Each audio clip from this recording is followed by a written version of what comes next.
Naylor Colbert. She's been a local resident for many years, has been out of the area, back in the area, and Laura grew up, though, in Minocqua and Wapaka.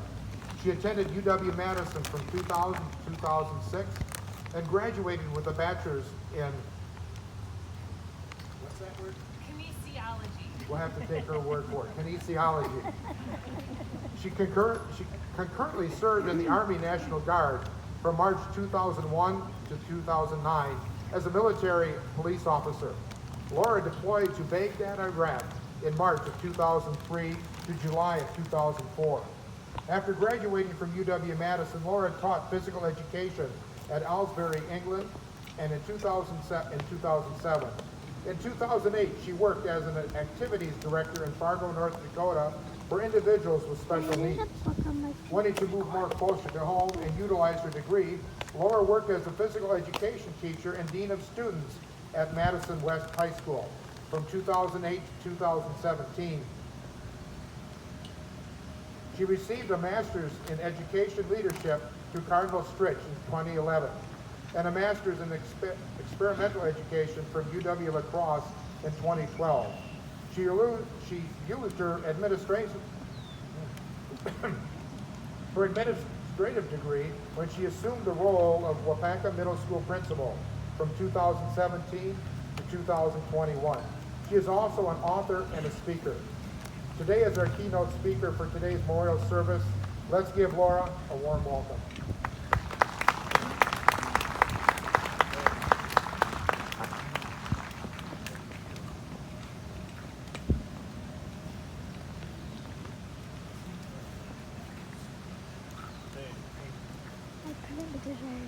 Thank you so much for inviting me to speak at your Memorial Day service.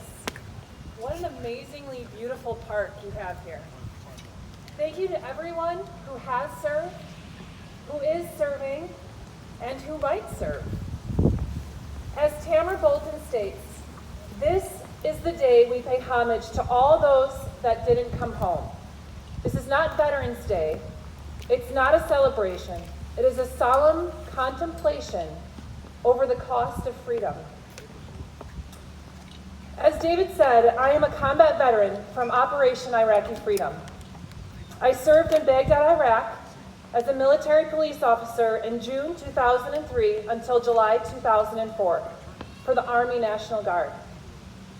I have a brother who also served in Iraq. He was a medic in an infantry unit serving out of Ramadi in 03 and 04. Yes, we did serve together at the same time. My father was a Vietnam veteran, and my twin brother served in the Peace Corps in South Africa. And I would be remiss if I didn't mention my own mom, who in 2005 biked across the entire country in honor of bringing our troops home as soon as possible.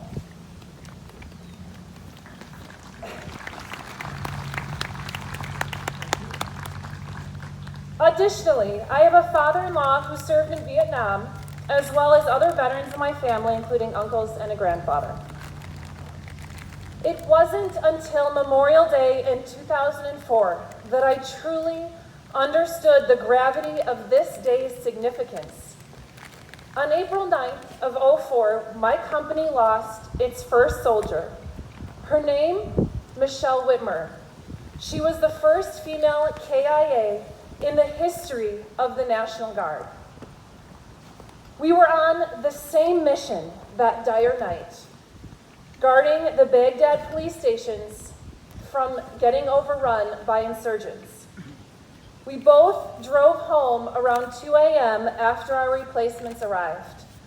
Her squad took one route, and my squad took another. I listened on the radio as she left this earth after being shot. She was the gunner in her Humvee.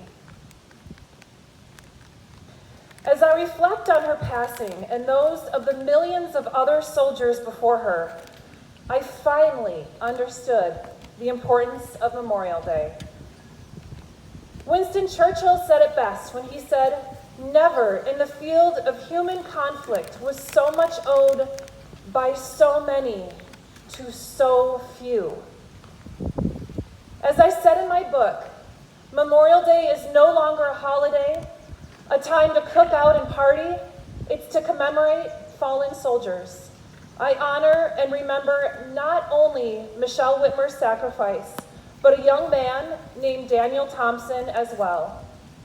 Upon my return home from Iraq, I received my sergeant's stripes, and Daniel Thompson was one of the soldiers in my team. After my time of service was complete, he continued on and volunteered to go to Afghanistan, where he also gave the ultimate sacrifice for our country in February 2009. I also remember my brothers and sisters in arms who are still with us today, the individuals I lived with and worked with for over a year.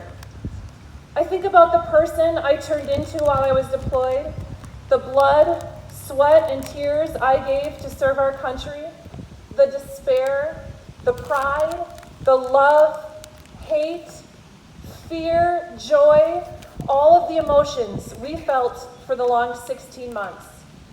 Memorial Day, one more thing in my life and in our life that is forever changed because of our time in service. I have a wonderful neighbor named Doug who served in Vietnam.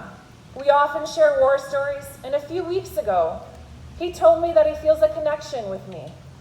Fellow veterans, isn't that the truth? We have a special bond, something that we can only truly grasp and understand. If you are standing or sitting here today and feel alone or forgotten, please look around and find someone to talk to find solidarity with. We are here for you. It's okay to not be okay. We don't want to lose any more troops on the home front. Let us use these days, like today, to not only remember the fallen, but to look ahead and make the best out of our lives that we've been fortunate enough to keep. Life is filled with a myriad of opportunities. Let's seize them, make them ours, and not let any one of our comrades die in vain. We will end with the words of John F. Kennedy. As we express gratitude, we must never forget that the highest appreciation is not to utter words, but to live by them. Thank you.